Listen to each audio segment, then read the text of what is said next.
Hello students, आज पुनः हम अपने YouTube channel Gargi coaching centre पर आप लोग का स्वागत करते हैं। और आज के टॉपिक्स में आप लोग को पुनः क्लास 10th का मैथ का पहला चैप्टर वास्तविक संख्या का प्रश्नावली 1.2 पढ़ाऊंगा। और उसमें यदि वीडियो एक बार में न समझ में आए तो आप लोग उस वीडियो को कम से कम एक बार और देख लेते हैं तो आप लोग को अच्छी तरह समझ में आ जाएगा। परंतु हमारे पढ़ाने का तरीका इतना स्थायी है कि आप लोग को एक ही बार में आ जाएगा। और यदि आप लोग को वीडियो अच्छा लगे तो आप लोग हो सके तो अपने फ्रेंड लोग और बाकी आप लोग के साथ पढ़ने वाले जितने भी सहपाठी हैं उनके यहाँ आप लोग उसको शेयर कर दिया करिए और आप भी इसे सब्सक्राइब कर दिया करिए, जिससे कि हमारा वीडियो तुरंत अपलोड होने के बाद ही इसका नोटिफिकेशन आपके यहाँ शीघ्रता से पहुँच जाए और आपको पता चल जाए कि हाँ आज वीडियो अपलोड कर दिया गया है और इस वीडियो को आप लोग देख सकें।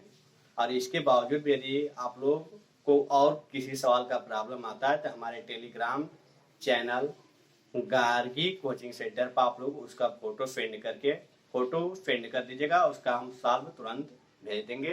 तो चलते अपने टॉपिक्स पर। आज के टॉपिक्स पर आज प्रश्नावली 1.2 पढ़ाया जाएगा। और ये जो मैथ पढ़ाया जा रहा है, ये मैथ एनसीईआरटी बुक के हिसाब से पढ़ाया जा रहा है। आप लोग को पहले से क्लियर है, क्योंकि UP board and CBSE board दोनों बोर्ड आप लोग के एनसीईआरटी बुक हो गए हैं। तो प्रश्नावली 1.1 का टोटल सवाल एनसीईआरटी बुक के हिसाब से लगाएंगे आज। तो चलते हैं सवाल नंबर फर्स्ट पर। तो आज का सवाल नंबर फर्स्ट है, निम्नलिखित संख्याओं को अभाज्य गुणनखंडों के गुणनफल के रूप में व्यक्त कीजिए। निम्नलिखित संख्याओं को अभाज्य गुणनखंडों के गुणनफल के रूप में व्यक्त कीजिए। इससे पहले पार्ट 1 या पार्ट 2 वीडियो में पढ़ाए हैं। यदि वहां आप लोग देख लिए होंगे तो यहाँ और बेटर समझ में आएगा और अच्छी तरह समझ में आएगा, या हो सकता है आप लोग को लगा भी लिए होंगे इसको। चलिए देखते हैं हम लोग सवाल को। अभाज्य गुणनखंड के गुणनफल के रूप में लिखना है, तो कम से कम इसमें 2 या 3 सवाल लगा देंगे, उसके बाद बाकी आप लोग लगा देंगे। यदि आप लोग को लगे कि नहीं हम लोग को पांचों को पांचों लगवा देना चाहिए तो पांचों लगवा दिया जाएगा।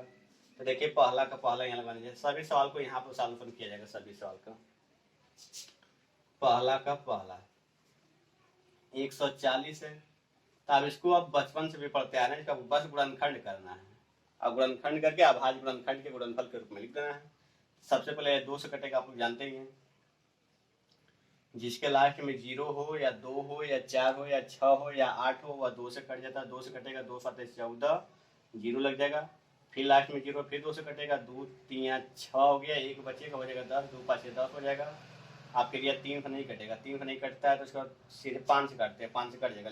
लास्ट में 5 है तो 5 से कट जाएगा, तो 5 7 35 हो जाएगा। अब जैसे 7 जो है 7 से कटेगा। ठीक, तो इसका मतलब कि 140 का आप लोग को सॉल्व कर दिए। 140 का अभाज्य गुणनखंड के रूप में लिखना था तो हो जाएगा 2 गुणे 2 गुणे 5 गुणे 7। और इसको इतना पर नहीं छोड़ा जाएगा। 2 कितना बार आया, 2 बार। 5 कितना बार आया, 1 बार। 7 कितना बार आया, 1 बार। बस इतना लिख देंगे। और यदि 1 बार आता है तो 1 लिखा नहीं जाता है, वो मान लिया जाता है। यदि 1 के अलावा 2 3 या 4 बार आता है तो उसको लिखा जाता है। तो 140 को यहाँ पर जो है अभाज्य गुणनखंड के गुणनफल के रूप में लिखा गया है। और इसी प्रकार 156, तो पहला का दूसरा लगाते हैं।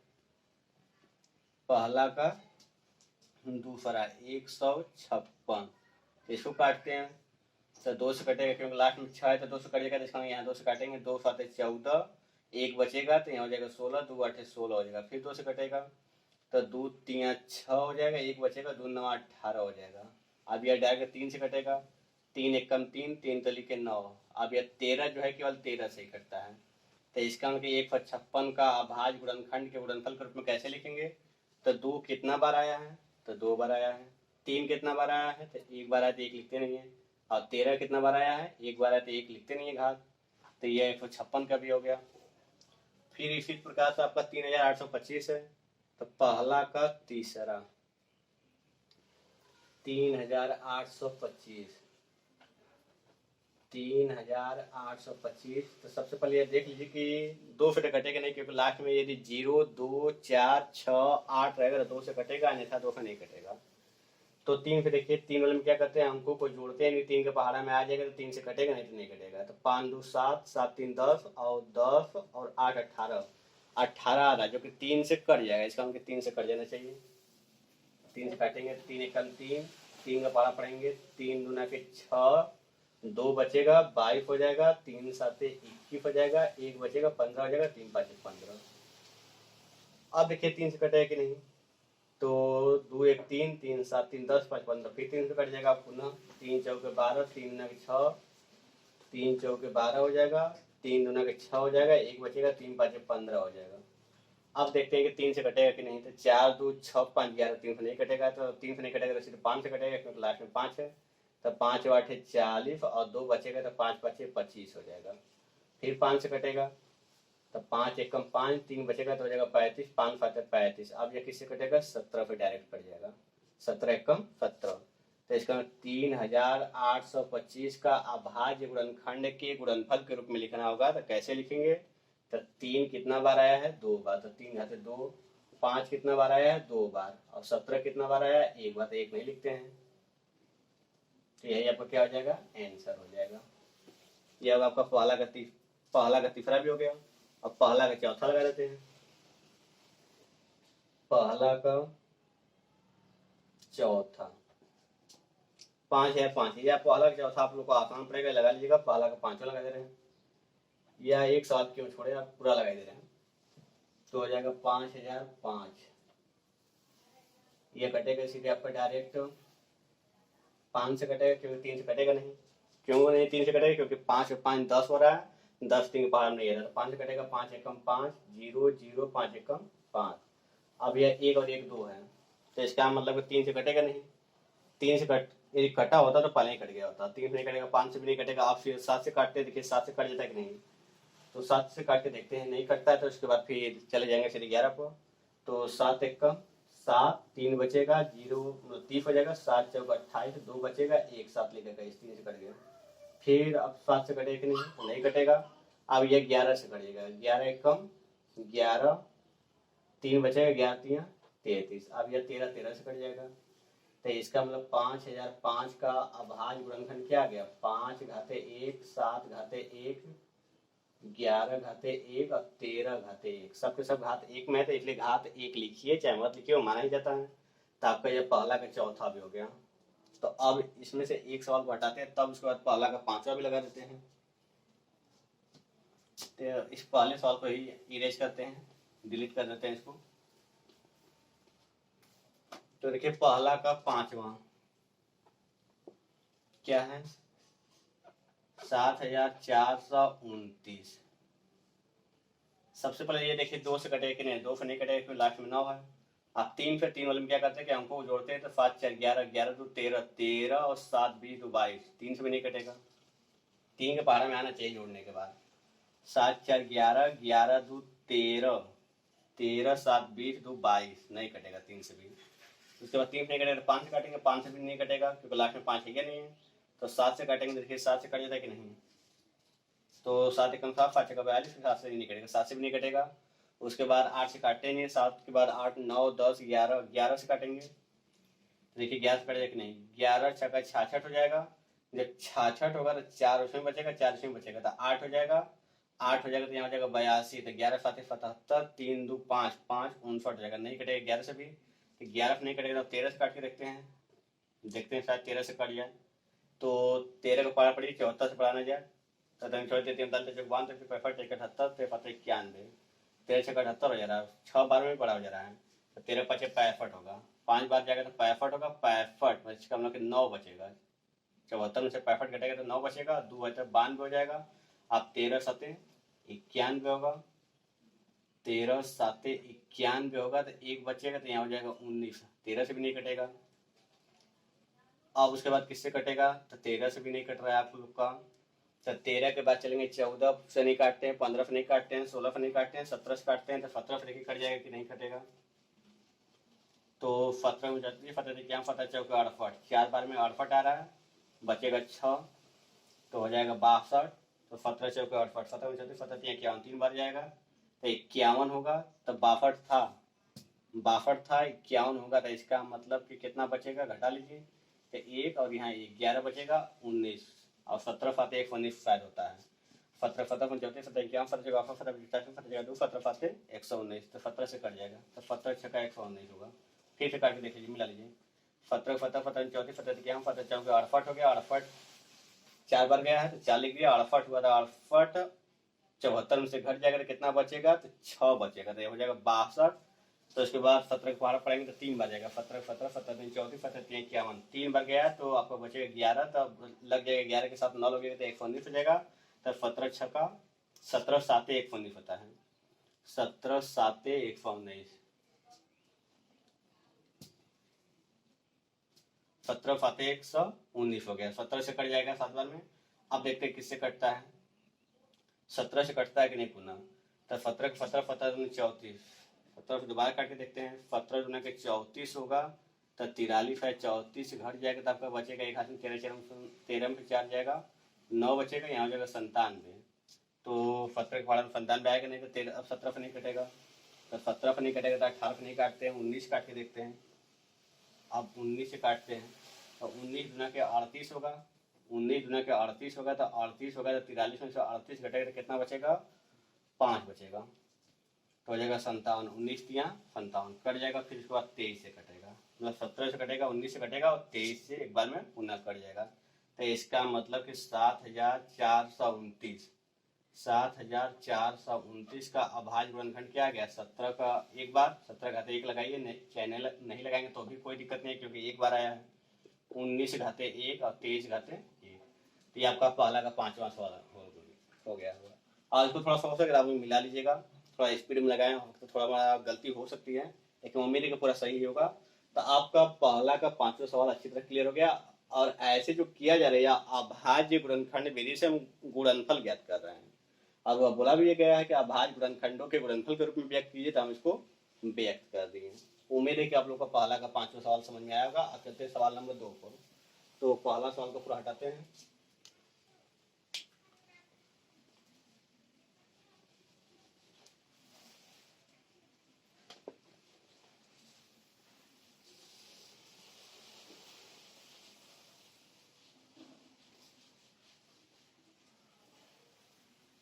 अब देखिए दूसरा सवाल,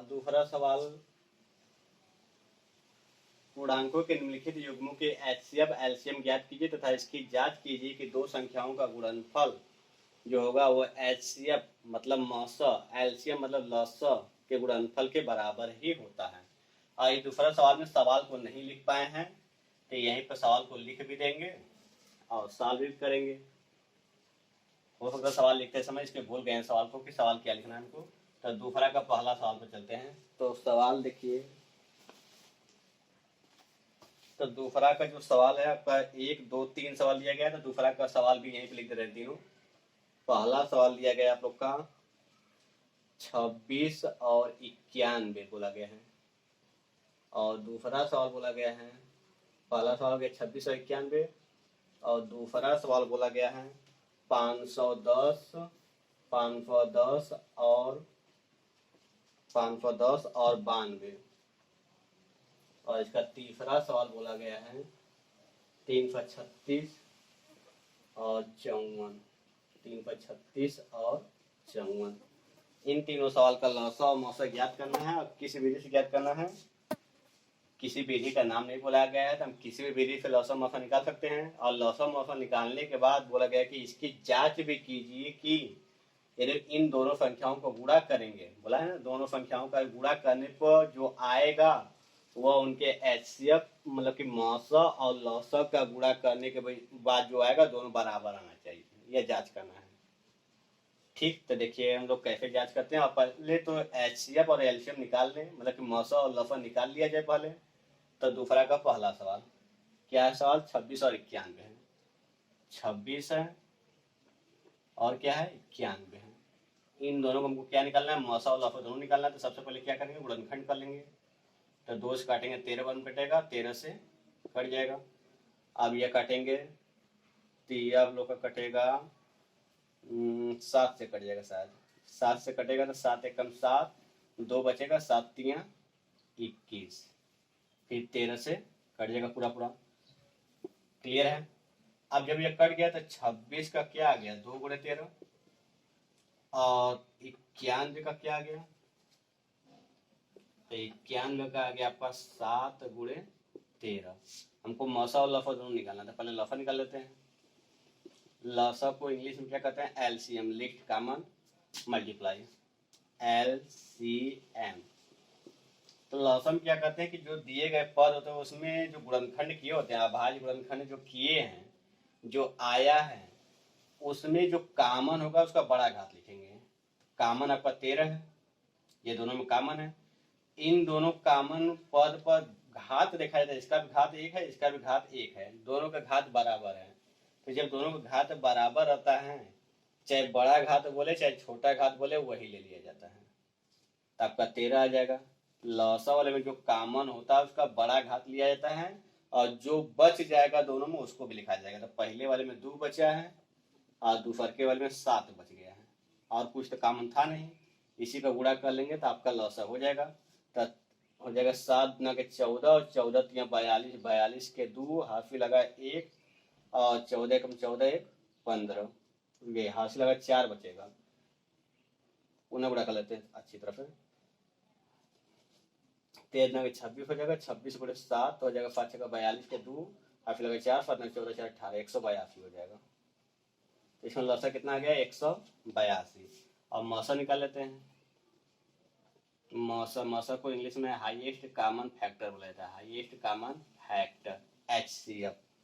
तो मौसम क्या होता है कि जो कॉमन होता है उसका छोटा घात लिखा जाता है।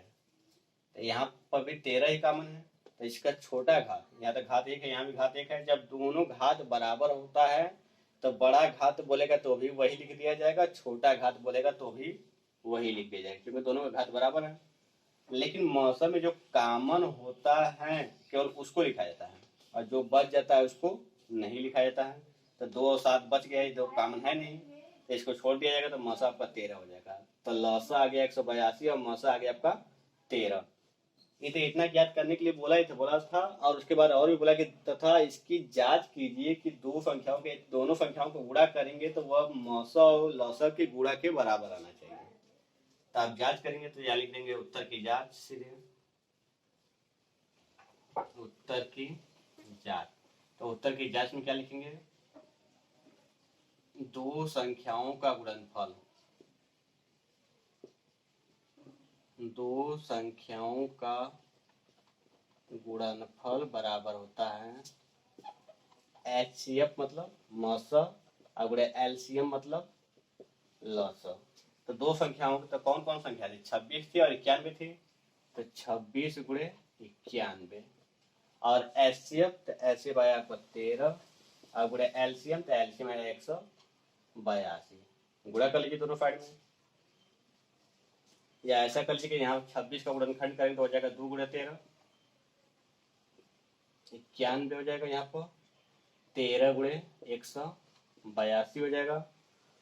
अब यहाँ पर गुणा कर लीजिए, यहाँ पर तो हो जाएगा आप लोग का 13 दूना के 26, या 182 गुणे 13 कर लेते हैं। तो 13 के 26 के 6 से लगाइए 13, 3 गुना के 6, 3 और 24 के 4, हाफी लगा 2, 3 3 5 हो जाएगा। 1 का गुणा करेंगे तो हो जाएगा 2 8 1, पुनः गुणा मिला लेते हैं। 3 गुना के 6, 3 और 24 के 4, हाफी लगा 2, 3 एकम 3 तो 5 हो जाएगा, सही है। 6 4 6 8 5 13, 3 लगा 1 4, मतलब हो जाएगा आप लोग का 4366। और यहाँ भी आप लोग को ऐसे मत कीजिए, सीधे 26 और 91 का गुणा कर लीजिए।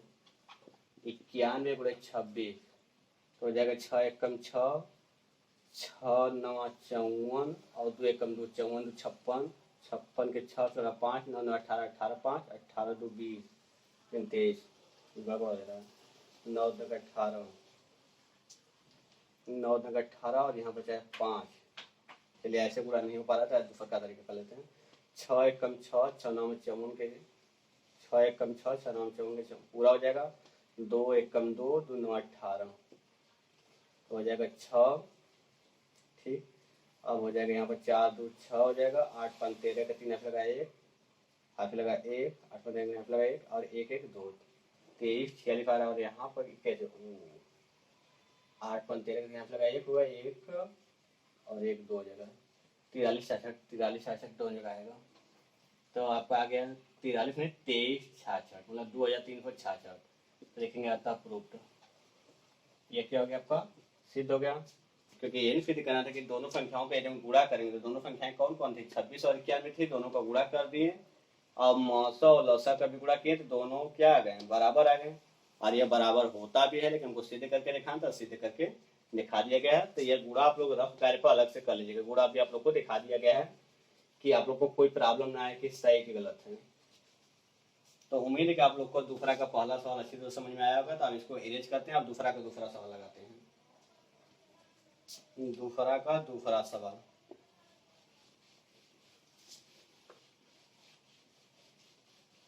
दूसरा में कितने सवाल हैं 3 सवाल हैं। दूसरा का दूसरा सवाल देखिए,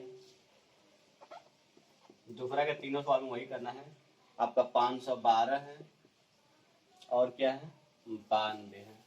तो पहले 512 का गुणनखंड करते हैं तो 2 से कटेगा, तो 2 से कटेगा 2 दूना के 4 एक बचेगा हो जाएगा 11 2 5 10 2 6 12 हो जाएगा, फिर 2 से कटेगा 2 1 कम 2 2 दूना के 4 2 8 16 हो जाएगा, पुनः 2 से कटेगा 2 6 12 2 चौके 8 या पूरा 2 से कट जाएगा 2 3 6 2 दूना के 4 2 से काटेंगे 16 बार में कट जाएगा, 2 से काटेंगे 2 8 16 हो जाएगा, 2 से काटेंगे 2 चौके 8 हो जाएगा, 2 से काटेंगे 2 दूना के 4 2 से काटेंगे 2 1 कम 2 आपका 1 हो गया 2 हो गया 3 हो गया, मतलब कि 9 बार आया है। तो 1 2 3 4 5 6 7 8 9 बार आ गया।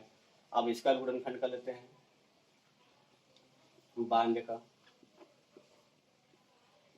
पहले 2 से कटेगा क्योंकि लास्ट में 2 है तो 2 चौके 8 एक बचेगा तो हो जाएगा आपका 12, तो हो जाएगा 2 6 12, फिर 2 से कटेगा तो 2 दूना के 4 2 3 6 फिर 23 से कट जाएगा,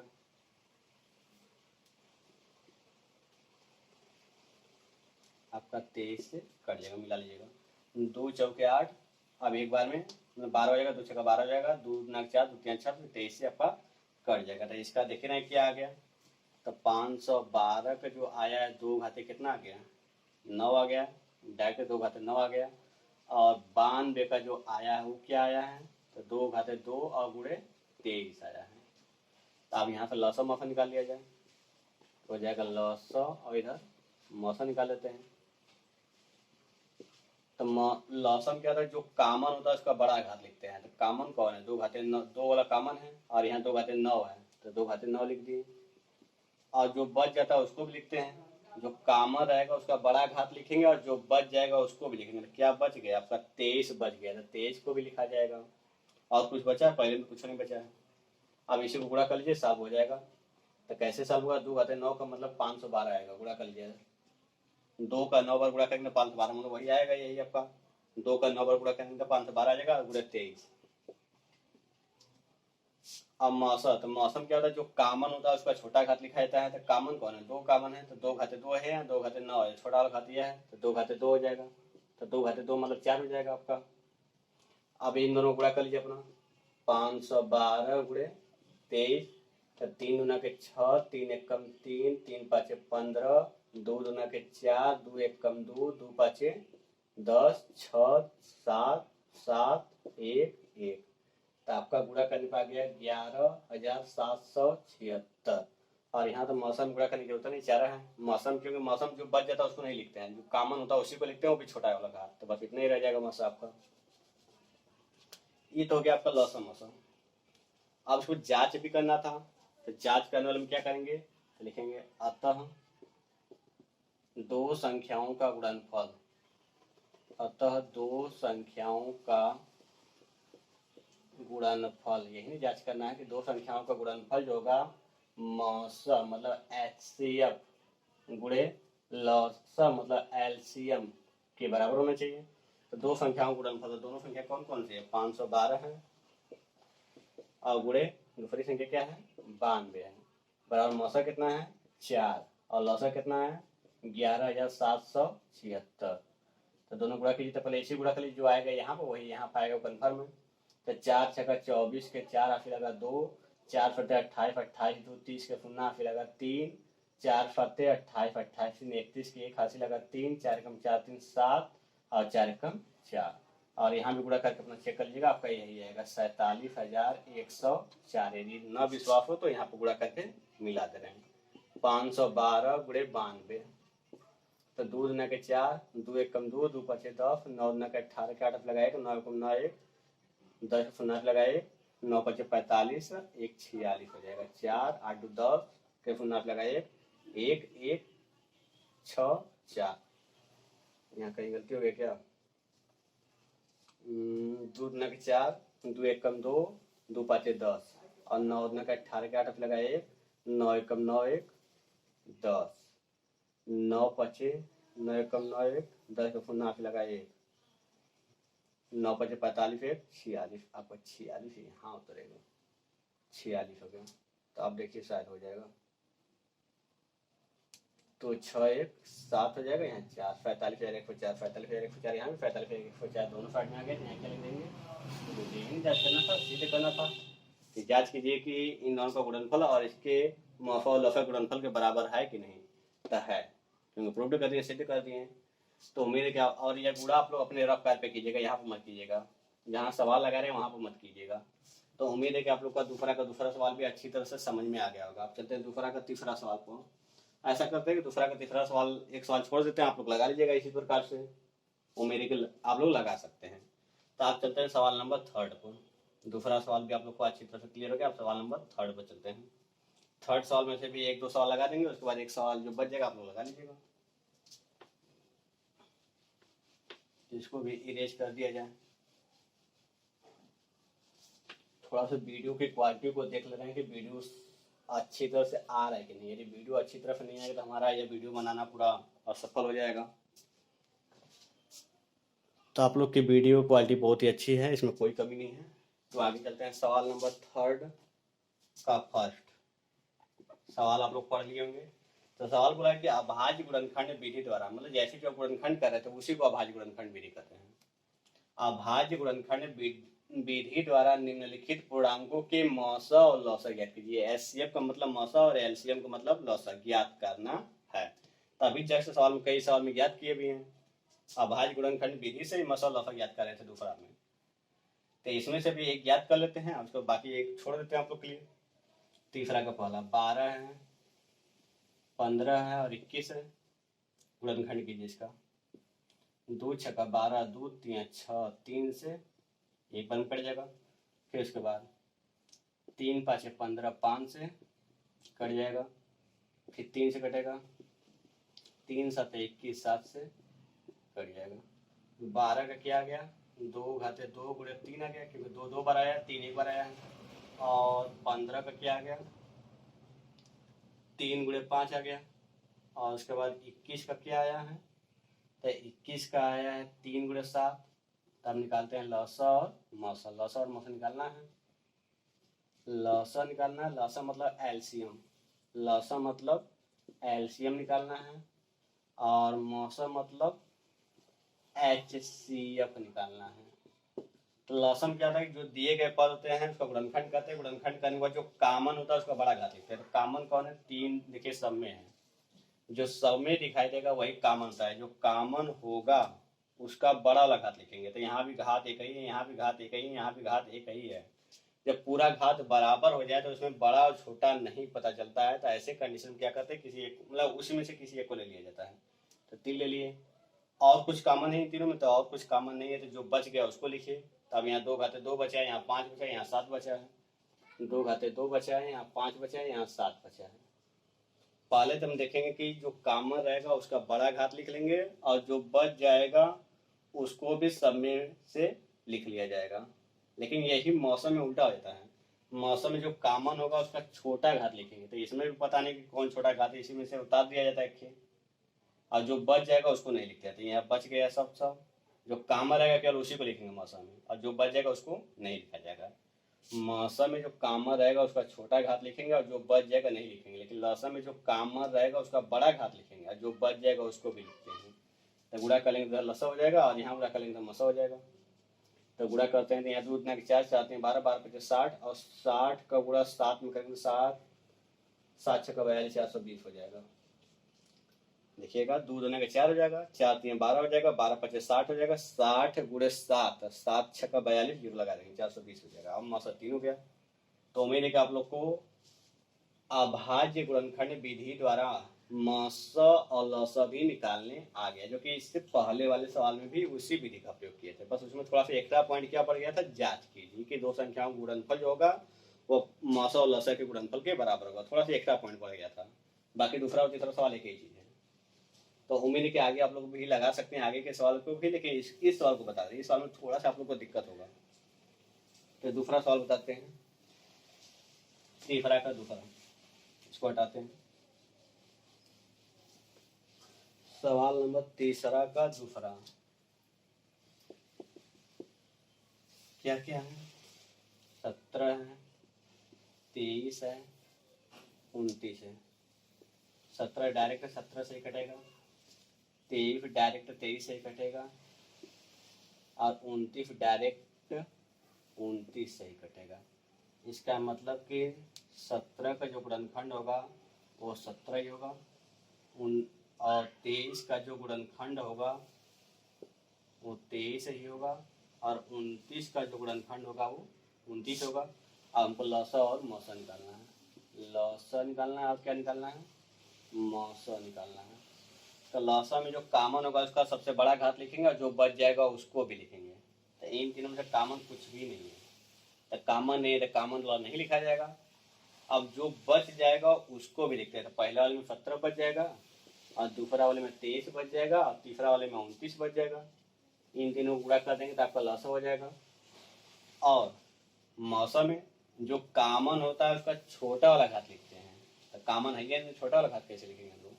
तो क्या करेंगे, ठीक है मतलब कामन है या नहीं है, और जो बच जाता है उसको भी नहीं लिखते, जो बच जाता है उसको नहीं लिखते हैं। तो आप कहेंगे कि मौसम क्या ऐसे ही रह जाएगा क्या?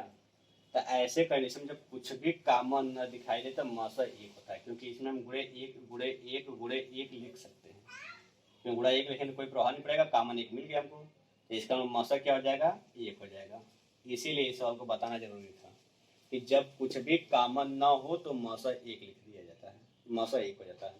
तो यहाँ पर आप लोग गुणा तो उम्मीद है कि कर ही लेंगे, तो गुणा हम कर देते हैं। 17 तियाँ 17 54 51 के एक, पहले इन गुणा कर देते हैं। 17 तियाँ 51 के एक, हाथ लगा 5, 17 34 34 5 39 हो जाएगा। तो 391 गुणे 29 हो जाएगा। तो हो जाएगा 391 गुणे 29, 9 एकम 9, 9 9 81, 81 के एक, हाथ लगा 8, 9 3 27 27, 3 30, 5 35, 2 एकम 2, 2 9 18 के 8, हाथ लगा 1, 2 3 6 7 हो जाएगा। 9 2 1 3, 8 5 13, 3 लगा 1, 7 3 10 11। तो लसा हो गया आपका 11,339। लसा आपका 11,339 आ गया। तो लसा हो गया 11,339, और मसा हो गया 1। यह भी आप लोग का अच्छी तरह से क्लियर हो गया सवाल नंबर तीसरा भी। और सवाल नंबर तीसरा का तीसरा इसी प्रकार से आप लोग लगा सकते हैं। लसम मसा भाज्य गुणनखंड विधि से यह लसम मसा निकाला जा रहा है। तो आप चलते हैं सवाल नंबर 4 में। तो इरेज करने से पहले आप लोग इसका स्क्रीनशॉट ले लिया करिए, क्योंकि हम इसको कई बार आप लोग को ऑफर देते हैं, इसलिए पहले से हट के सवाल को लगाते हैं कि आप लोग को अच्छी तरह से स्क्रीनशॉट लेने में कोई प्रॉब्लम ना आए। तो देखिएगा आप सवाल नंबर 4 पर चलते हैं। जब भी थोड़ा बहुत इधर उधर हटते हैं तो आप लोग स्क्रीनशॉट ले लिया करें, जैसे सवाल पूरा लग जाता है, इसको बार बार बताने की जरूरत ना रहे, ये आप लोग का फर्ज है। क्योंकि बाद में नेट रहा या ना रहा तो क्या करेंगे आप लोग, तो उस कंडीशन में स्क्रीनशॉट वाले से यदि आप लोग चाहेंगे स्क्रीनशॉट की सहायता से जितने भी स्क्रीनशॉट पिक्चर लिए रहेंगे, फोटो लिए रहेंगे, उसका पीडीएफ बना लेते हैं तो आप लोग के लिए बेटर हो जाएगा, हर चैप्टर का अलग अलग। तो चलते हैं सवाल नंबर 4 को। ये तो सबसे ही आसान है, बस थोड़ा सा पढ़ने आना चाहिए। एलसीएम मतलब मौसा, मौसा कितना दिया गया है 9, एलसीएम ज्ञात करना है। तो बगल में ये क्या दिया गया है, ये पहली संख्या दिया दूसरी संख्या दिया गया है, ये पहली संख्या दिया दूसरी संख्या दिया गया है। बस ये इसी की वजह से कुछ बच्चे भ्रम में हो गएंगे, सवाल को समझ नहीं पाए होंगे। एचसीएफ मतलब मौसा दिया है 9, एलसीएम ज्ञात करना है, लौसा ज्ञात करना है। मौसा 9 दिया है, लौसा ज्ञात करना है। तो ये ब्रैकेट में क्या दिया गया है, पहली संख्या या दूसरी संख्या दिया गया है।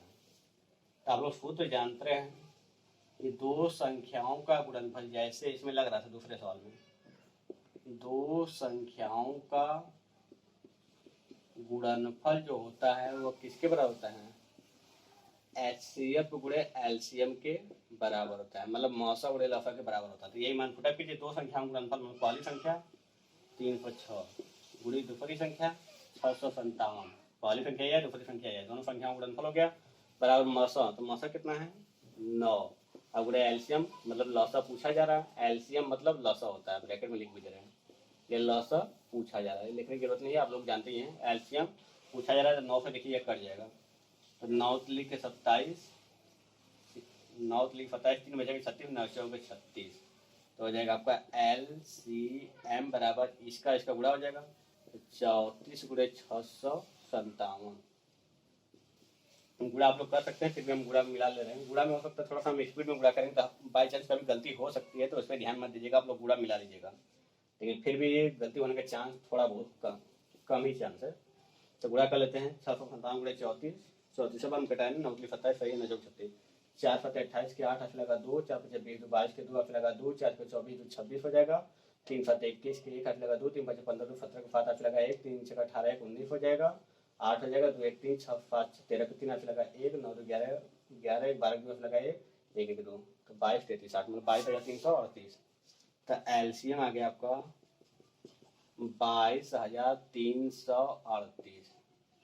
गुणा यदि फिर से मिलाना चाहते हैं तो फिर से मिलाते रहें, 4 5 28 के 8 8 लगा 2, 4 5 20 22 के 2 8 लगा 2 हो जाएगा आप लोग का 4 के 24 26 हो जाएगा, 3 7 21 के 1 8 लगा 2, 3 5 15 17 के 5 8 लगा 1, 3 6 18 1 19 सही है, 8 2 1 3 5 6 13 8 लगा 1, 9 2 11 12 2 लगा 1 1 1 2 सही है। मतलब 22,338 ये आपका लॉस आ गया। मौसा दिया गया था 9, लौसा पूछा गया था, और दोनों संख्याओं गुणनफल मतलब पहली संख्या गुणे दूसरी संख्या, तो पहली संख्या यह था, दूसरी संख्या यह था, गुणा कर दिया गया है। तो उम्मीद है कि आप लोग को ये चौथा सवाल भी अच्छी तरह से क्लियर हुआ होगा। तो अब चलते हैं सवाल नंबर 6, 5, 6 एंड 7 पर। तो इससे पहले हम इसको इरेज करते हैं, तो थोड़ा कुछ समय लगेगा 30 सेकेंड का।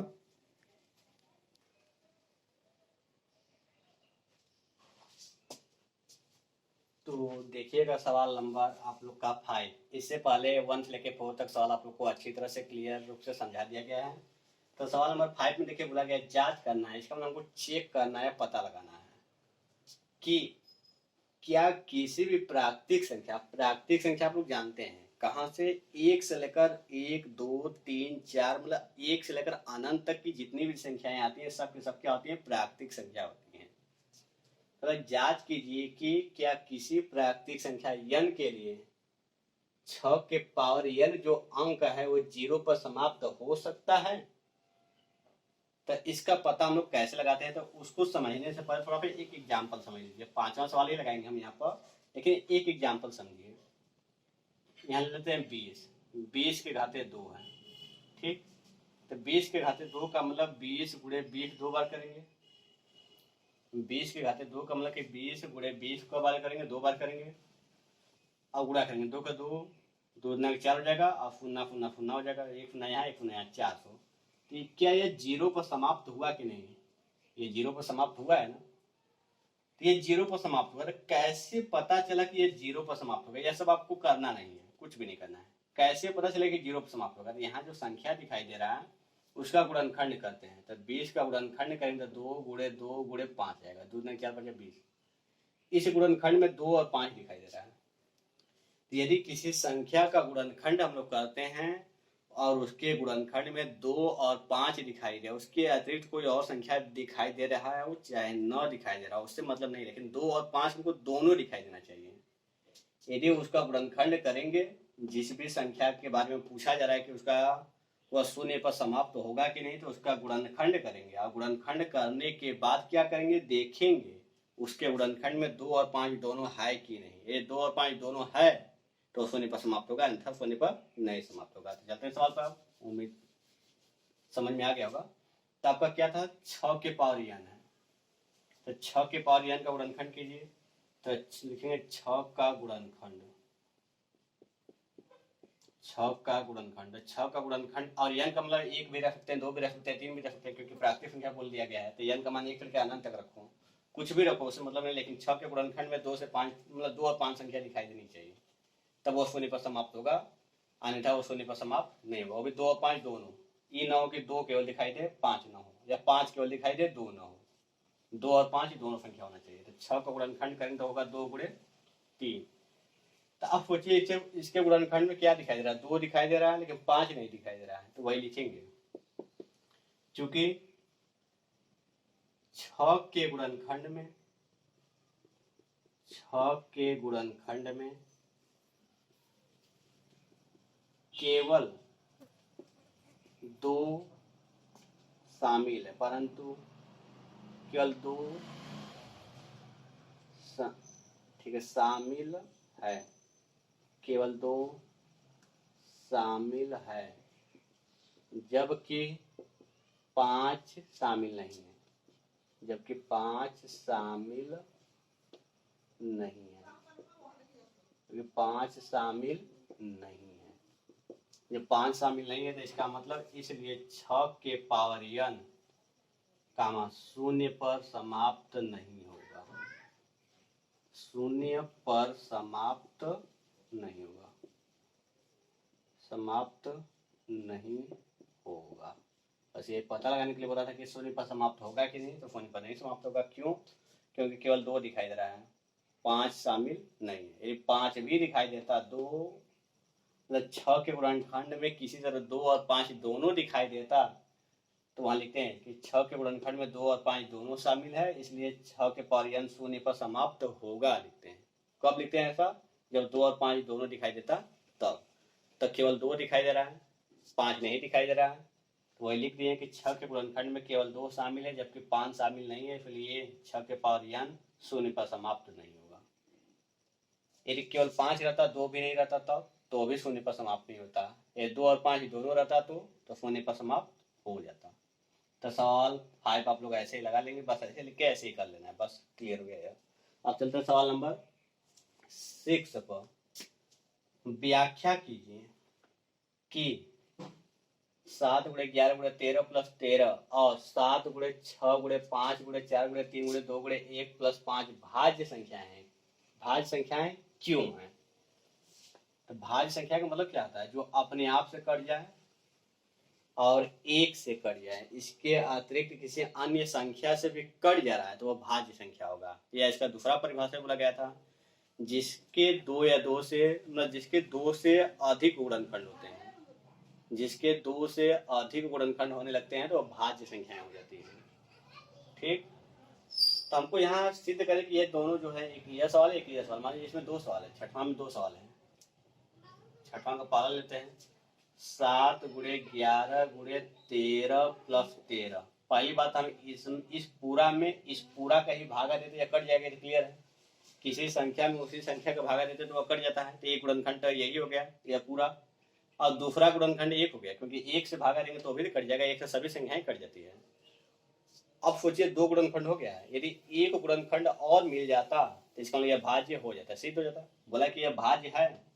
यहाँ सवाल में बोला जा रहा है कि भाज्य संख्याएं क्यों है।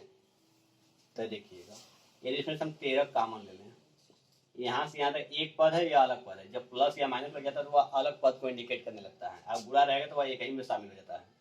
तो 13 कॉमन ले लिए, कॉमन लिए तो इसमें और इसमें से लिए हैं, तो 13 का भागा इसमें देंगे तो बचेगा आपका 7 गुणे 11 और प्लस 13 एक कम 13 हो जाएगा। तब सोचिए यह 13 सामने दिखाई दे रहा है, 13। अब इसमें 13 का भागा देंगे तो यह 13 से 13 कट जाएगा कि नहीं, तो इसका मतलब इसमें 13 का भी भागा चला जा रहा है, तो इसका मतलब इसका एक गुणनखंड और हो गया, 13 भी हो गया। और यहाँ पे हम गुणा कर दें 11 7 77 और 1 78 हो जाएगा, तो 78 से भी कट जाएगा, इसका मतलब कई गुणनखंड हो रहे हैं। तो यहाँ लिखेंगे चूंकि 7 गुणे 11 गुणे 13 प्लस 13 के 2 से अधिक गुणनखंड है।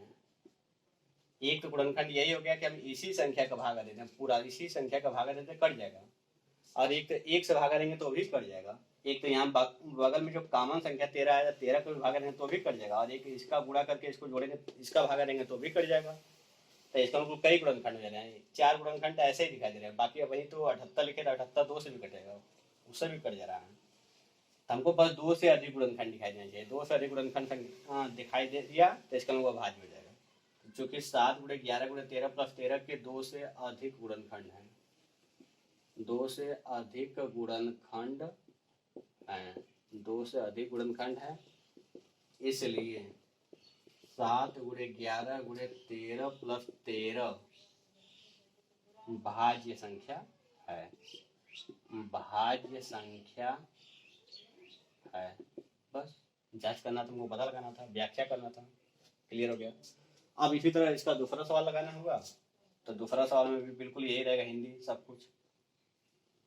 आपका यहाँ चेंज होगा थोड़ा सा। दूसरा संख्या आपका क्या है?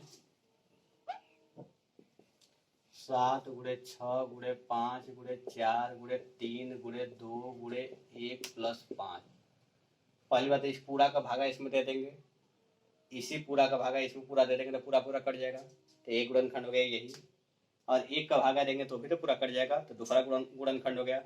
अब तीसरा गुणनखंड देखिए, इसमें कई गुणनखंड, 2 से अधिक गुणनखंड हो गए तो भाज्य हो जाएगा, और हमको भाज्य दिखाना है। तब 5 देखिए यहाँ पे, 5 यहाँ पे, यहाँ से यहाँ पूरा 1 है क्योंकि गुणा के रूप में है, तो 5 कॉमन ले लिए, तो क्या बचेगा? 7 गुणे 6 गुणे 4, 5 नहीं बचेगा, 5 कट जाएगा, 4 गुणे 3 गुणे 2 गुणे 1 प्लस यहाँ 5 का भागा देंगे तो 5 एक कम 5। तब देखिए यहाँ बगल में यहाँ 5 भागा देंगे तो कट जाए कि नहीं, तो 5 से भी कट जा रहा है, और इस पूरा संख्या का भागा देंगे तो इससे भी कट जाएगा। अब हो सकता है जो संख्या आएगा वह अभाज्य नहीं, कोई और संख्या हो तो वो भी कटेगा किसी न किसी से, तो इसका मतलब 2 से अधिक गुणनखंड हो गए। तो लिखेंगे चूंकि 7 गुणे 6 गुणे 5 गुणे 4 गुणे 3 गुणे 2 गुणे 1 प्लस 5 के 2 से अधिक गुणनखंड है, इसलिए 7 गुणे 6 गुणे 5 गुणे 4 गुणे 3 गुणे 2 गुणे 1 प्लस 5 भाज्य संख्या है। बस ये जांच करना था, तो जांच कर लिया गया। तो उम्मीद है कि आप लोग को छठवां का पहला और दूसरा दोनों सवाल समझ में आया, यह भी समझ में आ गया होगा, यह भी समझ में आ गया। अब 7वां सवाल समझना है। एक 7वां सवाल को समझने से पहले थोड़ा सा एक बात आप लोग को बता दिया जाए, यह बताया भी गया था कि यदि कभी भी छोटी से छोटी संख्या पूछे या लघुत्तम संख्या पूछे या न्यूनतम संख्या पूछे, छोटी से छोटी संख्या या लघुत्तम संख्या पूछे या न्यूनतम संख्या पूछे या कम से कम पूछे, तो ऐसे कंडीशन में हमेशा लसा निकाला जाता है दी गई संख्याओं का। लेकिन इसी का उल्टा बड़ी से बड़ी बोल दे या महत्तम बोल दे या बड़ी से बड़ी महत्तम या अधिकतम बोल दे, तो ऐसे कंडीशन में मसा निकाला जाता है, आप लोग को बताया गया था। तो सवाल पढ़ते हैं, देखते हैं क्या है। या देखिए, छोटी से छोटी बोलेगा, न्यूनतम बोलेगा, कम से कम बोलेगा, लघुत्तम बोलेगा, तो इसका मतलब क्या निकालना हमको? तो इसका मतलब कि हमको लसा निकालना है। तो देखिए क्या बोला गया है, और इस सवाल को समझ भी लीजिए। इसमें किसी खेल के, इसको मिटा के समझाते तो आप लोग को और अच्छी तरह समझ आएगा, जगह मिल जाएगा समझाने के लिए हमको। किसी खेल के मैदान के चारों ओर एक वृत्ताकार पथ है, पथ मतलब होता है रास्ता, इसे एक रास्ता है वृत्ताकार। इस मैदान का एक चक्कर लगाने में, मतलब इस जो यह है रास्ता है, इसका एक चक्कर लगाने में सोनिया को 18 मिनट लगते हैं। जैसे सोनिया नाम की लड़की है, यहाँ से चक्कर लगाना चालू की, यहाँ से घूमते घूमते घूमते घूमते जब यहाँ आएगी तो 18 मिनट का समय ले रही है, 18 मिनट। जबकि इसी मैदान का एक चक्कर लगाने में रवि को 12 मिनट लगते हैं। मान लो कि रवि यहाँ से चक्कर लगाना चालू करता है, या मान लीजिए यहीं से चक्कर लगाना चालू करता है वो भी, तो वह 12 मिनट में ही आके चक्कर पूरा कंप्लीट कर जाता है। इसको 12 मिनट में ही समय लग जा रहा है। सोनिया को 18 मिनट लग रहे हैं एक चक्कर पूरा करने में इसका, और रवि को 12 मिनट लग रहे हैं एक चक्कर पूरा करने में। तो सवाल बोला गया अब कि मान लीजिए वे दोनों एक ही स्थान से, मान लीजिए इसी स्थान से दोनों, सोनिया और रवि दोनों एक ही स्थान और एक ही समय पर चलना प्रारंभ करते हैं। एक ही स्थान पर से चले हैं और एक ही समय पर चलना प्रारंभ करके एक ही दिशा में भी चलते हैं। एक ही स्थान पे चलते हैं, एक ही समय पे चलते हैं और एक ही दिशा में चलते हैं, तो कितने समय बाद प्रारंभिक स्थान पर मिलेंगे। अब यहाँ पूछे कि इसमें न तो कम से कम बोला न तो अधिक से अधिक बोला, कैसे पता करेंगे। तो सोचिए कि समय जब भी कोई पूछता है तो क्या पूछता है, समय अधिक से अधिक पूछता है कोई, तो समय हमेशा कम से कम ही पूछा जाता है। यदि कहीं जा रहे हैं तो वहाँ पूछेंगे कम से कम कितना समय में पहुँच जाएंगे, यही पूछा जाता है। अधिक से अधिक का मतलब कि कब पहुँचेंगे कब नहीं पहुँचेंगे कोई निश्चित नहीं है, इसलिए कम से कम पूछा जाता है। समय जब भी रहता है तो समय के बारे में कम से कम पूछा जाता है। तो इसका मतलब समय पूछा गया है कि कितने समय बाद, जैसे यहाँ पे चक्कर लगाना चालू किए, सोनिया भी गति करना चालू कर दिया और अभी भी, तो कब मिल जाएंगे, बीच में रुकना नहीं है कहीं, हमेशा गति करना है, गति करते करते कब मिल जाएंगे तो वही बताना है। तो ऐसे कंडीशन में समय पूछा गया और समय का मतलब हमेशा कम से कम पूछा गया है, मतलब छोटी से छोटी पूछा गया है। तो इसका मतलब कि हमको लॉसा निकालना होगा, तो बस लॉसा निकाल देंगे काम बन जाएगा। यहाँ लिख लीजिएगा, चूंकि समय के स्थिति में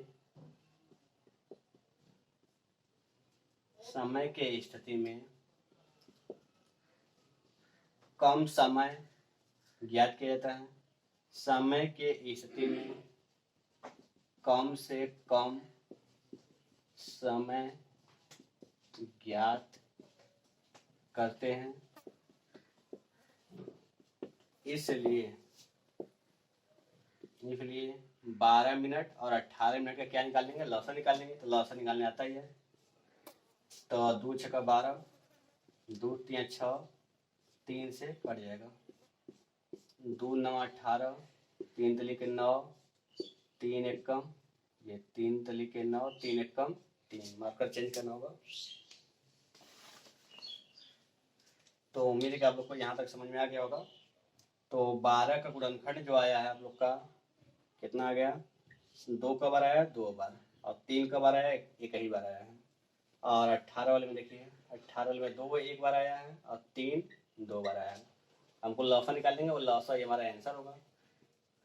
तो जो काम लौसा में क्या होता है, जो कॉमन होता है उसका बड़ा घात लिखते हैं, जो बच जाता है उसको भी लिखते हैं। तो पहले दोनों में कॉमन है, तो बड़ा यहाँ एक घात है यहाँ 2 घात है, बड़ा घात कौन है, 2 घात 2 वाला है, उसको लिख देंगे। और आगे देखिए यह भी कॉमन है, 3 भी कॉमन है दोनों में, तो यहाँ 3 घात 1 है, यहाँ 3 घात 2 है, तो बड़ा वाला घात कौन है, तो 3 घात 2 वाला है। और कुछ कॉमन है तो और कुछ कॉमन नहीं है, जो कॉमन रहेगा उसका बड़ा घात लिख लीजिएगा, और इसके अलावा कुछ और कॉमन है तो उसको भी लिख लीजिएगा बड़ा घात, और जो बच जाएगा उसको भी लिखिएगा। तो इसमें 2 और 3 था, इसमें भी 2 और 3 था, 2 और 3 का प्रयोग हो चुका है, तो कुछ भी नहीं बचा है आप दोनों में।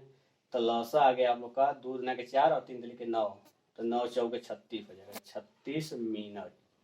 इसका 36 मिनट के बाद वे दोनों पुनः अपने एक स्थान पर मिल जाएंगे। लिखेंगे अतः 36 मिनट बाद दोनों एक स्थान पर मिल जाएंगे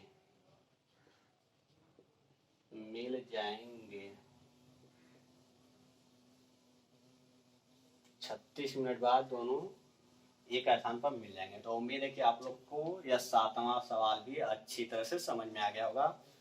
तो आज के लिए बस इतना ही रहने देते हैं, और प्रश्नावली 1.1 आप लोग का अच्छी तरह समाप्त हो गया। अब इसके बाद प्रश्नावली 1.3 जो है बहुत ही इम्पोर्टेंट है परीक्षा की दृष्टि से, उसमें एक सवाल आता ही आता है, 100% गारंटी है। अभी तक जब से एनसीईआरटी लागू हुआ है 2 या 3 साल से, तो उसमें हर साल यह सवाल आया है प्रश्नावली 1.3 से। तो उस टॉपिक्स को आप लोग भले ही पहला चैप्टर में कुछ पढ़िए चाहे मत पढ़िए, 1.3 अवश्य पढ़िएगा, यही हमारा रिक्वेस्ट है आप लोग से। तो आज के लिए बस इतना ही। Good bye student and thanks watching our videos.